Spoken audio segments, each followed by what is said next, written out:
Na Gaisie pa kire me said you betu dwai obusa Awurade mu nyansa. Na nyame ne ma no kwa so mfa we mra. Ya no mo se me attack. Oh, sa no men ne ma ya na me de matem de ne ba no. Wato pato atwa mu kura boso mienu mai. Samene na Gaisie anka me nkom sha me hye nyina be hye wa asore ho a. Me hye nkonkwa me mfa camera ntom so because Ghana fondo do nya nyimi ntom yie na mo sensem esisi ye no. Nanka ye wade be fa ne rebranding. And say packaging. Sir. Nanka abo. Nipa be don't know the media ethics. When you are attacked on media fraternities now, as I say, we keep mute for some time. Just to have yourself rebranded. Said ye be ya the stam no ba. What penny wachi? Oba share ye say, let the past guide you. The chamono managerial kwai. Menoka say media and piece up from phone the me media way back 1999 2000 to date. Media no me wo mo me nim kasa me timi nim won say media text no I have it. No amount of words from a journalist betimi pushing amako kansem bia mekwakonya ba ma ne da because wo sha ase aba na me so me dodge me push you bo san no ba ko to am yin na be kwa gogu am nanum.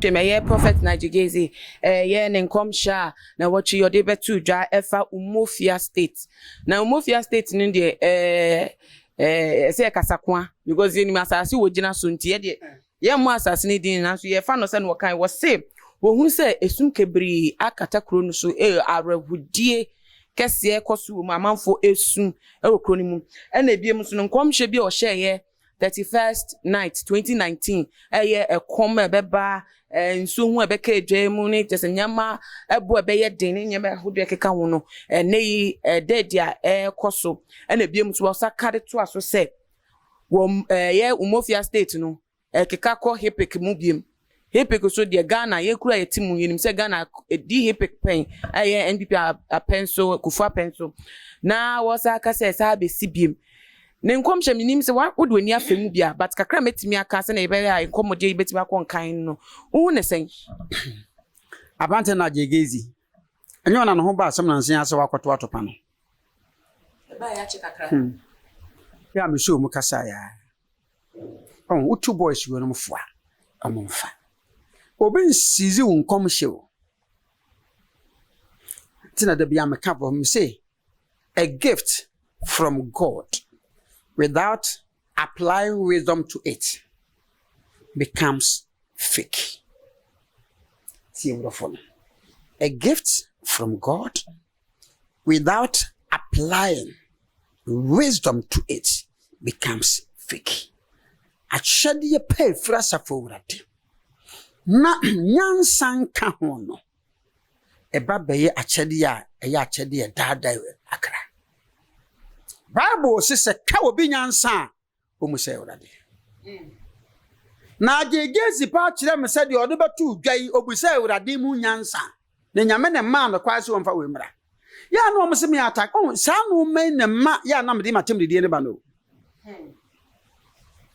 Wato pato atwa mu kura boso mienu mai. Samene na Gaisie anka me nkom sha me hye nyina be hye wa asore ho a. Me hye nkonkwa me mfa camera ntom so because Ghana fondo do nya nyimi ntom yie na mo sensem esisi ye no. Nanka ye wade be fa ne rebranding. And say packaging. Sir. Nanka abo. Nipa be don't know the media ethics. When you are attacked on media fraternities now, as I say, we keep mute for some time. Just to have yourself rebranded. Said ye be ya the stam no ba. What penny wachi? Oba share ye say, let the past guide you. The chamono managerial kwai. Menoka say media and piece up from phone the chire me media way back 1999 2000 to date. Media no me wo mo me nim kasa me timi nim won say media text no I have it. No amount of words from a journalist betimi pushing amako kansem bia mekwakonya ba ma ne da because wo sha ase aba na me so me dodge me push you bo san no ba ko to am yin na be kwa gogu am nanum ene ye chimi ane ye choso aka ho journalist be ko ne oyi ano so be ko wakwa shankom ma agibi kura aton sa afro na nse yen kasa men shankom na so nkom sebu wo ye bogos nkom sebu wo ni nyina so This is baseless prophecy that came out from the so-called prophet Nigel Gaisie. I'm saddened and I'm highly disappointed in him. Share a mere person without having a deep knowledge could easily see the hardship situation that the entire world is passing through. And when you go to Italy, fuel prices are increased. Oko Nigeria, 1 gallon of fuel is bought at 50 Ghana cedis if it is converted from Naira to cedis. Manoka say fuel price stands at 338 Ghana cedis per a gallon. And to be able to say, we are said Ukraine and Russia. Why you timinya crude oil, Emma ye fan one prices and a cup from the other no me and be diesel petrol any other, you know, a really good play money. I went into question. So automatically things will shoot up. A combat now at yes Ghana. Open your phone I'm to an immediate. I said, Yama boy, anytime the fuel prices are increased, it will affect everything, it will affect the transportation. Until you know, also. One for a car, now you 1 city, I can 1 city, 50 pesos. So on swat the end 10 cities, also the quack 15 cities. So Nigel Gaisie should stay away from these fake prophecies. So when say fake. It was staged prophecy. The prophecy was staged. Or planning or tone of was it, and who baby echo. Now what you say, can win some about. Between think one to the basket, but say, once a man who's interested at news. But as I don't know, so Manyan saying, I'm a Yamawan and fat domino no one auntie. Was the Adam was into no beginning, and the make Adam woman so. Maybe has ye me enough for oh, Sadom woman so. More no, she now betray. Silas and Canada gazing go ye. And come no hook round tonic crack. Yan come share bebe nyina na edu tudwo. Nkom share nyame me yesone bi so. Oba nyim no abo wasore ne so hwe no obewu a yenka ansi nanim. Ehu kura be man press akọ up. Ye fanya ansakwa bi oba me bom pa ya ma awurade be so asomdie wate. Na so wona obi na ba ya waka gense sei nka nkire no ho akwankire asia no kwa ya manasa. So oba wanyim no ho nse okwa wo so wo ma bibi be na akọ kire no. You are rather helping the person to die prematurely. Even in Nigel Gaisie way. Was it the was it she come by the end? Is who by the why the whole Accra. Baby, your supplements only free away. One more pipelines, me pipelines now. Into one with the excavators in the boat 2 years, no baby, a papa, no more. And common now so say because I didn't to be a mobus with you. You will be atom. And so been a word and damn no cry a man and say, come be a be a coffee. Yet to them soon no pay what you know pay ma. The Sasso reservoir so what and we are reserved for in case of shortage of water. Yes, sounds so pon damn me. A general packet in so been a word in Nigel Gaisie will marry. Or young so marry. I am the pants and cancer unquasi and salmon. And what you see, I want you to be obey them sandwich. Obey them sandwich, maybe MPP. I don't hide my political affiliation. May MPP. May be I own some me. What I say? Maybe I'm a this for. Once a medical and this may catch there, a baby on more to team and be free more. Nti minim MPP taxes na minim NDC taxes. Nti Nigel Gaisie enyo no ne ya to about 2020 oda ne ho electoral commission and electoral commissioner. Ya na yenya mobo about no eso see Facebook live for what you say. Hey, ye people are rigging how honey. But I say who mind one can who man anko you be see Facebook. Facebook no na ye mini na messe na na omoje commission se sabe na ye agipo na wo so adam pare a nka abete nka abanwa ka ba chia manayam Sabena your pon bonum pension, 21 who knew who go no any, no but retirement in 2%, over Hannah Howdy, a man and cocker class what ye now brandy, I will be, I jeep with, ya be Facebook me away. Cow honey, but this I know feeding in a barbecue. Now, your cafa say, or my emuno, and now Umofia State in Evansa, and Chobesa go back to hip it muno. I wish a day is and you see customer, baby, I don't let now. Nisi the notion to move now. Send prices of food or commodities now control. I could just customer or my bio. Anyone, you take up one. Yeah, happy beer. The beer do maybe and mean quite happy that. Baby or my economy I could do no. I'm saying people who are Nadisha and one farm fat. Some I just so really go. A big craft fair degree on a master's will be on ye. I'm not undermining him. But what I know is when I talk of governance, political and that's the course I'm doing. I remember no shake baby economy in the state because I could do now. What they call happy here, emfa. Sir, emfa da. The emfa baby happy. I see customer but I my fucking check from you who be a good busy. Happy here the way. Will be a yet me declare home. See uncle Jibusi and free baby biara. Yet the Yanka say resources a crack and timid build there who is sabri. I think I was sabbath someone. I remember when I said, will be a Yanka see young Quanqua Jibusia Cassian Fanco free baby. I am a fnass for. So not a benumagina word to, then they cry a jacqua at so. At me, I am a free education about a car net dawina, a kufuadwa bani and people, it may be a free ho. Nasa hochi de bimpo ne nemu a ya besa de ho akose nkwasom no debi o man no sa otu ade ayeto so fodi anaje Gaisie ori se nipa ko e hwe ni TV so pa so nipa kama o mso na so da ne mo nso de nso nso ne de so totu no mayi anko betimi sia so da kese nti wonya asa ankom hye huni obi anim sa ho kira ba obi anim ahwo kira ba kan so de nyina. Because I saw the banner obey offering no. Onyaka esika ma sa so beti.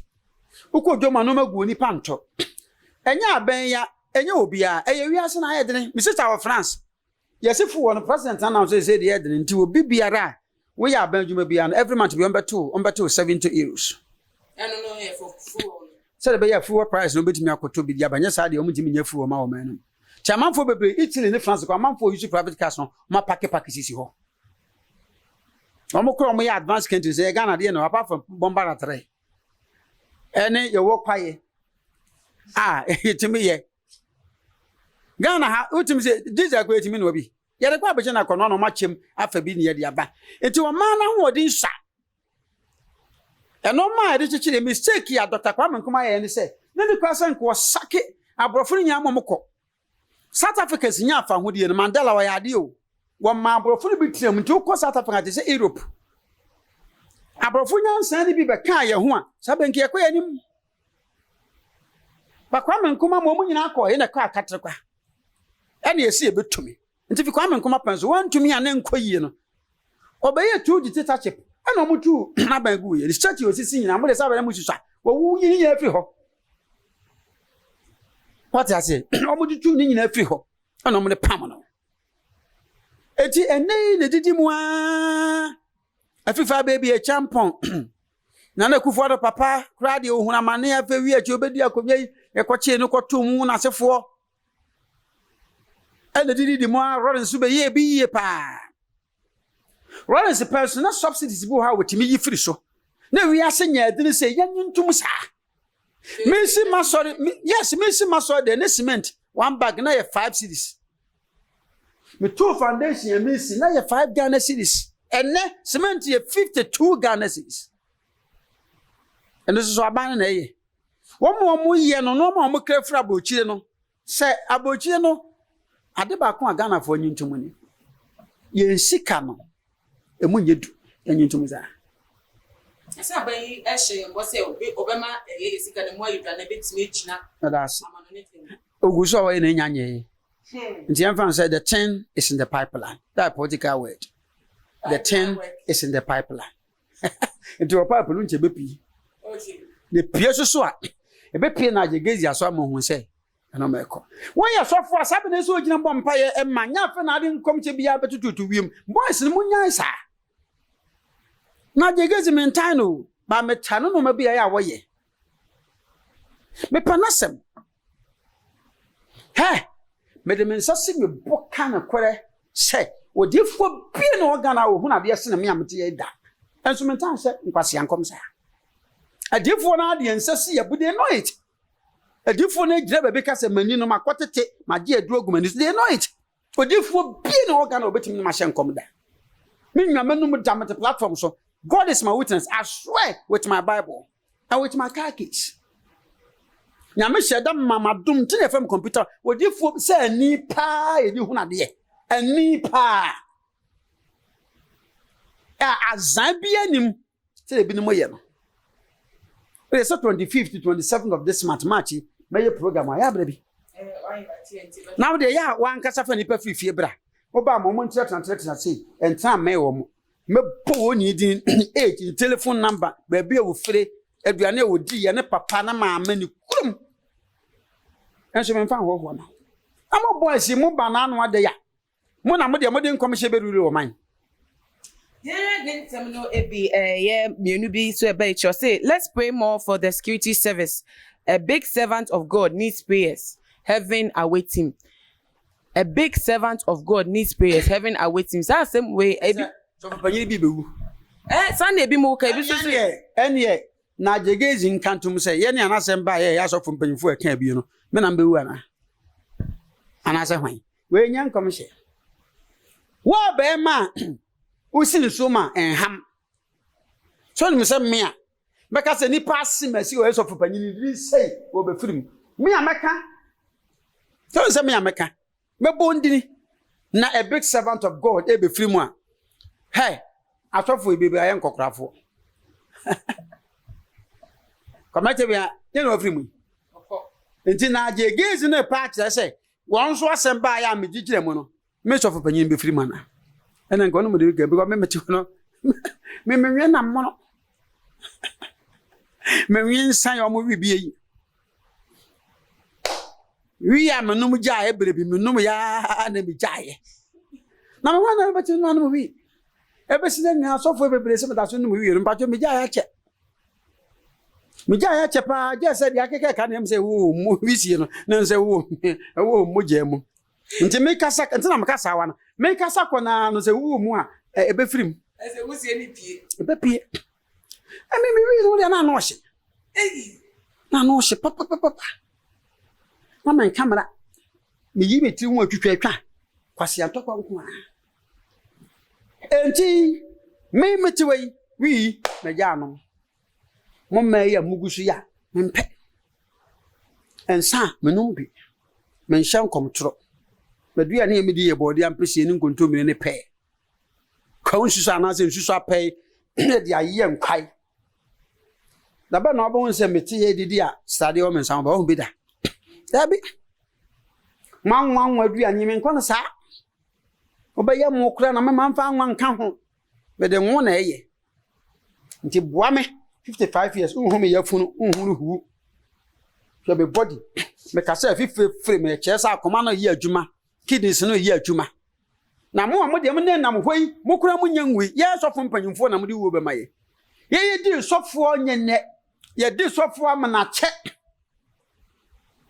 ama me di sofo eburu 38 years kura cause odum bounce na make to bi na mo de mo nyame ya adum ba na no de ya mo ba ba hihye o mo fia honkom abadanda ne abofo aba ba kum ye mpanyimfo ndi sofo panyi bi ahu oni be wu a na de bitis na ato na ya doctor say obetwa o me ntwa odi akogu eno je se ne nkom hye na aba e de ya sofo mpanyimfo bi be wu wose posifo nso o mu hia mpa bo security me bo a we e ya adwene kese na nsia na posifo ho ba ansem so ko ka se posifo hia mpa ba e de mpa bo no mu ya ya bo mpa mu da bia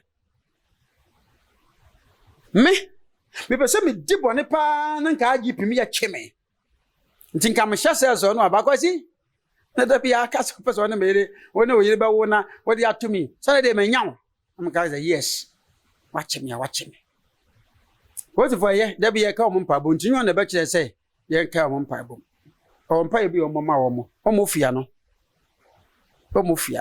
me court na nse na makwa akwaji interpretation kakra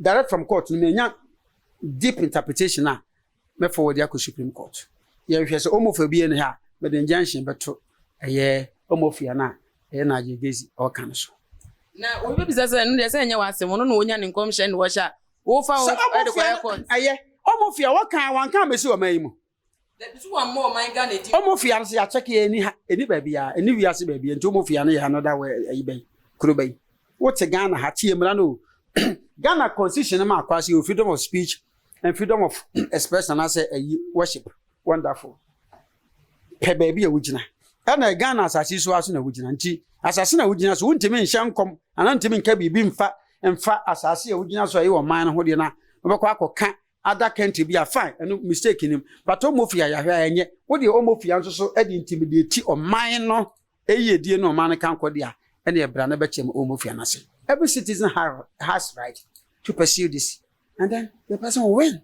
Sir. Yes, of course. Benti no meti wase ya nkomhya mebobo so nia ne de bia menti mebobo so nia wo de hu ni se adwene kase o de na je wa fon kwai menta o boss me amenu okuma pa Jesus abrante me ne ti sei o fa boche ba bia o frɛ me so me frɛ no o kra me frɛ no ne kum cha so yeti sei but the other nam no na mempe o hye nkom kama but you free and now wo mofia na we beye on say wo ye NDC ni so far as NDC ni power na de on hye nkom papa bia mfamfo mai ho da and na mpese na je wote ase on say me ametu me MPP ayentina nka me de bia me nkɔhye na ba we and say de anya no meka but one day the would nani asi wo too much e ba sa na obe too kana and na obi tie che na comment a I don't mind that fake prophet. If it's one when you fake, what's by their fruits? You shall know them. Yeah. Yo, you better was say, also chef found their banner and send a becono. Final words and cheer your person fans mash for no fatu jana, yen so in common soon. Mechia, Mianka Seminia, ba coupe. A Yahana, Dr. Louisa Bisu. Dr. Bisu. Dr. Bisu. Me, Manana. Ye fene Bisu Santini ne bana hana me nana e fene nana Bisu o ye Santini pi ne ba ene Dr. Louisa Hana Bisu na o ma me no dabi sa una na ba aye me bana no ana se mfa se asantefo de o ye menua nti Hana ye menua kan me chia no be sanso so chia His Excellency the President for the Republic of Ghana, Ayana Nadu Danko Kufuado. Mesanso so achia two former presidents. Aye, His Excellency Ura John Jakum Kufuo. Only dimi two kwa we are singing. Ubidia kumya. Dimi two kwa we are singing. Oye mama de menka. Na MPP fuso yes. Abahasi babeche.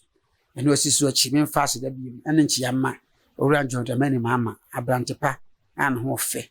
Former president or say a PBD. Dear no jubri aso a won't na baby as a PBD me chia wo.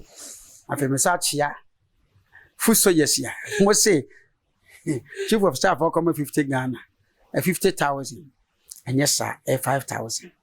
Nti me say mo matu nkoto ndi atwene. Na o mai mu prophet fo a mo da mo gidi se Ghana mo mpe na o mo fia no. Ya ma mo fi ne kosi na wo twemi no. Mo tutu ma so da mfamfiri a. Na o mo fia state na mo ka no.